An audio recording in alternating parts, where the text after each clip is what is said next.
Bom, vamos direto ao ponto. A gente sabe que escolher o colar perfeito para aquele decote específico pode parecer um baita quebra-cabeça, né? Por isso, a partir de agora, a gente vai mergulhar em um guia prático, uma verdadeira masterclass visual sobre a arte dos acessórios. O foco aqui é desvendar de uma vez por todas aqueles truques incríveis para combinar colares com diferentes tipos de decotes. E de quebra, vamos desmistificar aquela velha etiqueta de misturar metais. É literalmente um mapa da mina para dominar a elegância de forma totalmente intencional, sem medo de errar. Nossa jornada hoje está estruturada em 6 passos bem diretos. Primeiro, a arte da composição. Depois, a gente passa pelos decotes clássicos, os decotes fechados, os assimétricos, a polêmica mistura de metais e, para fechar com chave de ouro, o equilíbrio final. Vamos nessa? Passo número 1. A arte da composição. Construindo a fundação do nosso estilo. Quem nunca teve aquela sensação de colocar uma roupa e sentir que está faltando alguma coisa? Pois é, montar um look tem, na verdade, uma ordem cronológica que salva vidas. A gente começa escolhendo as peças-chave. Depois, definimos a paleta de cores com base nessa primeira decisão. O terceiro passo é adicionar os complementos, tipo uma jaqueta incrível ou um colete. E aí vem o grande pulo do gato, os acessórios. Eles são o quarto e último passo, o gran finale. São eles que vão arrematar e dar liga na composição inteira. Pensar nessa construção em etapas funciona quase como um GPS para o estilo. Evita totalmente aquela frustração de olhar no espelho e achar que o visual tá, sei lá, meio bagunçado. As joias, os relógios, os nossos amados colares, eles só brilham de verdade e trazem aquela harmonia impecável quando os 3 primeiros passos já construíram uma base super sólida. É a cereja do bolo, e a gente não coloca a cereja antes de assar a massa, certo? Chegamos ao passo 2: decotes clássicos e estruturados. É hora de dominar os fundamentos. Vamos pensar na geometria da coisa. O clássico decote em V, por exemplo, cria uma linha super aguda que puxa o olhar direto para o centro do corpo. É como uma seta. Então, a jogada de mestre aqui é usar colares longos ou correntes com pingentes que acompanham e alongam essa silhueta em V. Fica chiquérrimo. Já o decote em nu tem uma vibe totalmente diferente. Ele é arredondado, mais suave. Se a gente colocar um colar longo ali, as linhas vão brigar. A melhor tática? Apostar em peças mais curtas, quem sabe com pedras delicadas, mantendo o ponto focal bem ali pertinho do pescoço, respeitando a curva do tecido. E quando a gente veste aquele decote quadrado, com linhas retas e super marcantes, o que fazer? Bom, a regra de ouro do styling aqui é bem lógica. Linhas estruturadas na roupa pedem joias estruturadas. É um match perfeito. A dica de estilo é incorporar elementos retangulares ou até pingentes mais quadradinhos em colares curtos. Isso literalmente espelha a geometria da roupa. O resultado é uma coesão visual tão imediata que parece que a blusa e o colar nasceram juntos. Número 3: decotes fechados e horizontais. Vamos descobrir como equilibrar essas proporções.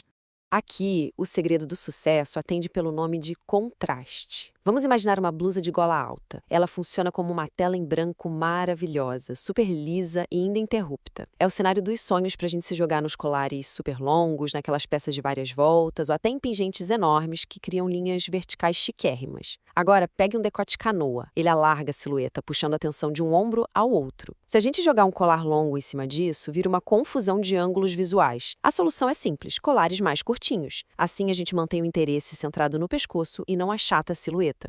Mas, um detalhe crucial. Tem uma exceção super importante para essa regra da gola alta. Se a gola tiver volumes muito pesados, pregas marcantes ou uma estampa daquelas bem elaboradas, esqueça o colar. A decisão mais sofisticada de longe é omitir a peça e transferir todo o poder de fogo para um par de brincos statement. Menos é mais quando a roupa já está contando uma história muito alta. Tópico 4. Decotes ousados e assimétricos, navegando por formas mais complexas. O famoso tomara que caia. Toda essa extensão de pele nua atua como um palco incrível, totalmente livre para a gente brincar com as proporções. É a hora de brilhar com chokers justinhas ou aquelas pérolas clássicas e elegantes. Por outro lado, a blusa assimétrica. Essa pede cautela máxima. Como a modelagem da roupa já é cheia de diagonais e recortes diferentes, a gente precisa de joias super delicadas, bem minimalistas. A ideia é que o colar não interfira na arquitetura do tecido. Eles precisam conversar, nunca competir. Para não ter erro, a regra é muito clara. Colares compridos em cima de cortes assimétricos geram, na hora, uma baita desorganização visual. Ao usar peças de um ombro só, por exemplo, o nosso foco tem que estar inteiramente em chokers coladinhas no pescoço. Ou, melhor ainda, focar puramente nos brincos para garantir aquele acabamento super limpo, fresco e contemporâneo. Ponto 5. Misturando metais e texturas. Chegou a hora de quebrar aquelas regrinhas ultrapassadas. Historicamente, vamos combinar, unir prata e dourado no mesmo look era visto quase como um crime inafiançável no mundo da moda, um verdadeiro desastre fashion. Mas e hoje em dia? Por incrível que pareça, essa mistura evoluiu de um suposto erro terrível para o símbolo máximo da sofisticação e do estilo moderno. É uma virada de jogo absoluta. E para fazer essa mistura dar certo, existe uma espécie de matemática infalível. Primeiro, manter a mesma linguagem de design entre as peças.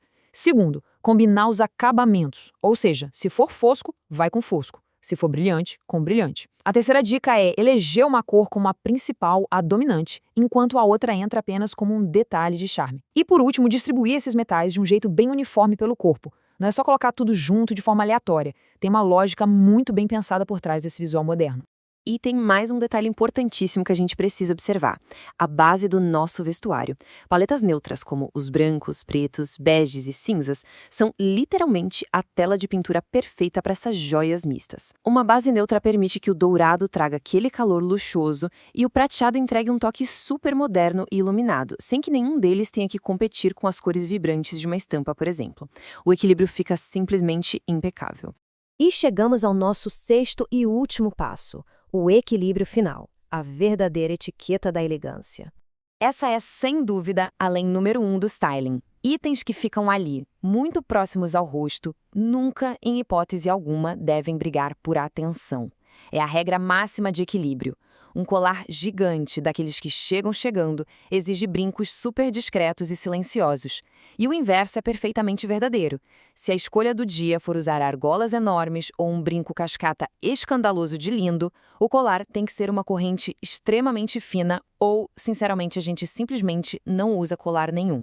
Resumindo a ópera, a maior regra da etiqueta das joias é buscar harmonia e fugir, a todo custo, daquele efeito sobrecarregado. Aquele acúmulo desordenado, cheio de informação para todo lado, acaba comunicando apenas distração. Por outro lado, fazer uma edição criteriosa das peças, saber exatamente o que tirar antes de sair de casa, isso sim comunica puro estilo, demonstra um olhar altamente refinado. Todas essas regras geométricas e truques de styling são ferramentas fantásticas, com certeza. Mas no fim das contas, o estilo é sempre uma externalização da nossa essência. Como diz aquela frase maravilhosa, todo corpo é único, toda personalidade é única, cada pessoa deve se lembrar do seu próprio valor. A moda, os colares, os decotes, tudo isso serve apenas para valorizar e empoderar a singularidade que cada indivíduo já carrega naturalmente. O que nos deixa com um desafio bem interessante para pensar, não é? Na hora de montar a próxima produção, qual dessas regras de proporção e geometria vai ser seguida à risca, com maestria, e qual delas vai ser propositalmente quebrada em nome da criatividade e do estilo pessoal? Fica aí a provocação. O grande segredo é dominar as regras para saber exatamente como e quando dobrá-las. Muito obrigada por acompanhar a nossa análise de hoje e até a próxima!